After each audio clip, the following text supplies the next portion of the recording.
Oh, thank you for having me here today. I really appreciate it. Alice and Jim, I just cannot thank you enough. It's been a godsend to our family. And now that we're sort of on the other end of it, we like to change our focus and try to help those of you who really need it. Serendipity, a fortunate happenstance or pleasant surprise, that's really how I describe the way I ended up being here today. I'm fortunate enough to work for a firm that takes its quarterly profits and donates it to various charities, and one of those charities is RSDSA. Alice happened to call my firm this February to thank us for the donations, and I ended up on the phone with her and we started talking, and I let her know that our journey started when my daughter was 9. Simple snowboarding accident, put her hand back to catch her fall, broke her arm. You know the story. 3 months later, she comes out of the cast, things aren't right. Everyone says, oh, it's normal, it's okay, she'll be fine. And as a mom and as a parent, you know in your heart that something's wrong, but you don't have any idea because I'm not a doctor. I don't have the background for that, but I knew in my heart of hearts that something was wrong. As I was speaking with Alice on the phone that day, we talked about our journey, and at the end of the call, she said to me, well, you're very fortunate. My daughter's been in remission now for about 18 months. She said, how fortunate for your daughter to be able to lead a normal life. And I stopped her and I said, you know what? My daughter leads a very full life. She has a lot of wonderful things in it, including a wonderful support system. But it's not what I would call a normal life. It's not the life that we had imagined for her. There have been changes, and that really intrigued Alice, and that's when we started talking about this conference, and she was working with Taylor at that point, and she had the idea for it, and I just thought it was such a wonderful thing, because there is an element to this condition where with younger people who it comes down to the parents advocating for them, that it makes it very, very difficult. March 27th, 2010 was when we started our journey with this. 3 doctors who simply had no idea what was going on, and another 3 who were compassionate and tried but could not come to any conclusions. 6 castings and 1 unnecessary surgery later. We came to August. We're about 5 months into it now, and we're not getting anywhere. Lexi's having nightly flares. And what that does to a family is, as you all know, is it changes the entire dynamic. I was fortunate in preparing for this today to be able to read some of Taylor's book, and I hope all of you get a chance to purchase it from Taylor and read it. And Taylor talks there how it really changed the family dynamic. There's a lot of things that happen, and my husband and I had to basically conquer and divide. We had 2 kids, one going through this horrific consequence, and another who still needed the support. And as Taylor talks about, there's a lot of bickering that ends up happening, a lot of trying, a lot of love, a lot of tears, and a lot of screaming. But we all have to learn how to come through it at the end.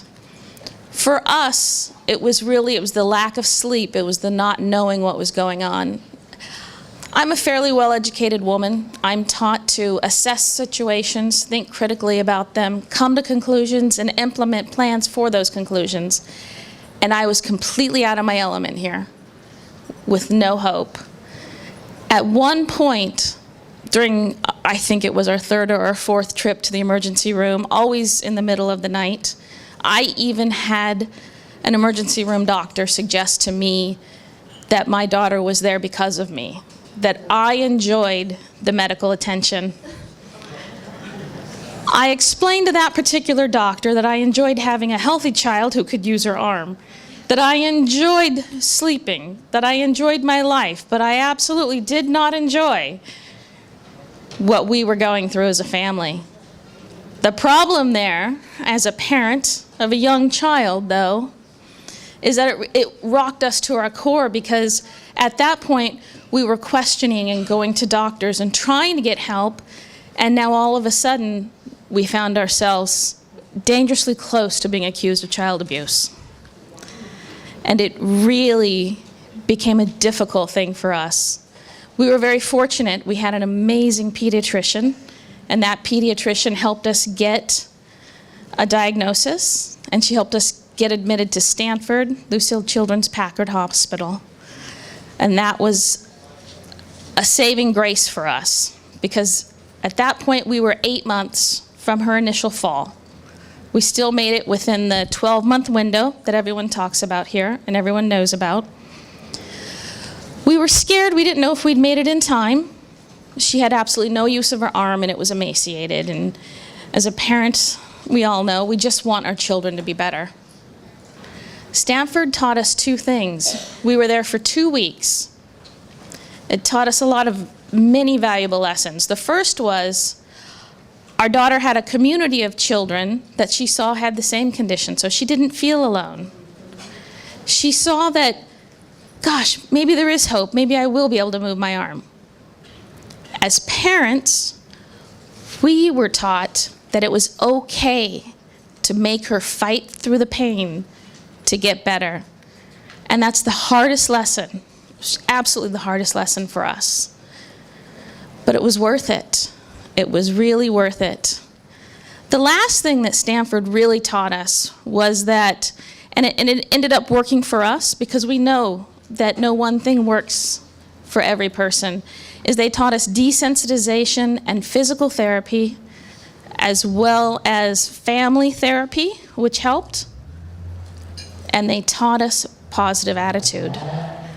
We went home and we decided right then and there that she was going to regain the use of her arm.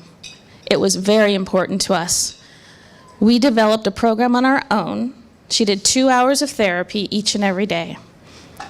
But when you have a 9-year-old child, you can't really tell them, take this band and move your arm 10 times, and now we're going to lift this weight, because you can't keep them interested. We went to toy stores, and we found all sorts of wonderful things that we could use for desensitization. They were all toys, all with different textures, but it worked. It kept her interested. We had huge rubber balls, and every night and every morning we would play, and we'd catch the balls and send them back and forth, and we would hit each other with them. And it was the positive attitude that helped us get through it. I think the thing that she enjoyed the most, her treat for doing her therapy, because I can assure you no one was happy through the therapy, even though we tried to make it fun, is we would mount bullseyes on our back and we would give her Velcro darts. And we would let her throw them at us. I think she enjoyed that part the best. We were able to persevere and get through. We discovered that after a year, we knew that she could move her arm, and we thought we'd finish this. We thought we were through with this. We thought we'd moved on. We would move back to the way the world was before the break in the arm. A year later, and 3 flare-ups in her left leg taught us that, okay, it's not like it was before she broke her arm, but that's okay, because she has options.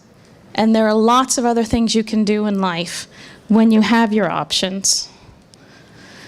This journey taught us perseverance, and it taught us acceptance. We persevered and fought doctor after doctor after doctor, including the one surgeon who became so frustrated with my constant questioning that she told me she was going to cut my daughter's arm open completely to figure out what was wrong with it. That was my aha moment. That was when I realized, though doctors are caring and well-meaning, it's up to us to advocate for ourselves. It's up to us to say thank you, but we are going to move on and we are going to try something else. Very, very important lesson for us. But the other lesson that we learned was adaptation. For our family, we may not be able to go to the mountains as often as we used to, so we decided that's okay. We'll take beach vacations. We'll go to warm places. Lexi used to ski and play soccer, and now she rides horses and works out at the gym. It's different. She's going to be applying for colleges in a year. We're looking for colleges in warmer climates. Her life is not the same as it was, but it's a very full life, and it's one well worth living. Rather than simply looking for the end of our personal journey, 6 years later, we find ourselves part of a larger community working with a common goal in mind, fighting to educate the medical community about CRPS, not only specialists, but general practitioners for those early diagnoses, fighting to educate families to advocate for themselves, fighting to educate the public and schools, fighting for a finish. Thank you, everyone. Thank you, Alice and Jim. Thank you for telling your story. I'm a school nurse, so my hope would be that if I was to see something like this in the future, I would know how to direct the family of what to ask for and what the websites are. But what did your pediatrician do to diagnose? Because you'd already had 6 surgeries in a year? In 6 months. In 6 months, or casts. You had 6 casts.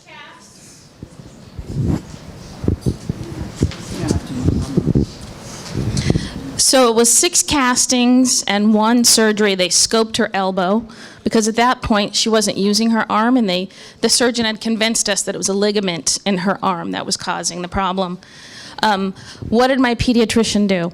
The day that surgeon told me that she was going to cut my daughter's arm completely open, I told her she was crazy, and I got up and I walked out of the office, and I called my pediatrician and I said, I don't know what we need to do. And I always refer to this as being on my crazy train. I was on my crazy train. I said, I don't know what we need to do, but we need to do something. And we talked about it, and my pediatrician said, fine, I'm gonna send you to a rheumatologist. I don't think she has a problem there, but they are very well versed in assessing and diagnosing people. Before we walked through the door at the rheumatologist's office 2 weeks later, she already knew what my daughter had. She figured it out just by reading through the medical records. Once we got the diagnosis, we went to a pain specialist who didn't know how to put a team together. So my pediatricians and I got on the internet, started researching. I called Boston Children's Hospital, where Taylor was. That was where I thought we were going to end up. Then my pediatrician found out about Stanford, and it was supposed to be a 4-month wait to get in, but we were at 8 months at that point, and then we weren't going to stop. So we called Stanford and harassed them for 3 days, and we were in the next week. Yeah.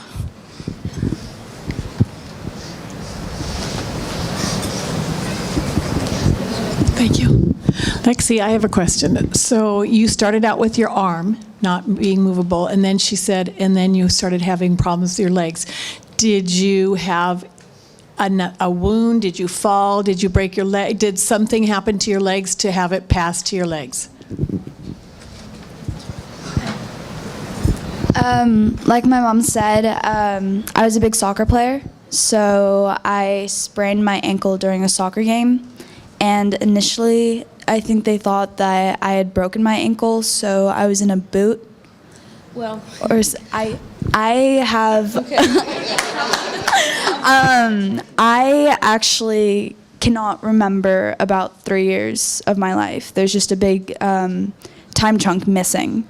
So pretty much all I can remember from the age of 9 until 12 is what my family and friends have told me. I have, occasionally I'll remember little bits and pieces, but I can't remember most of it.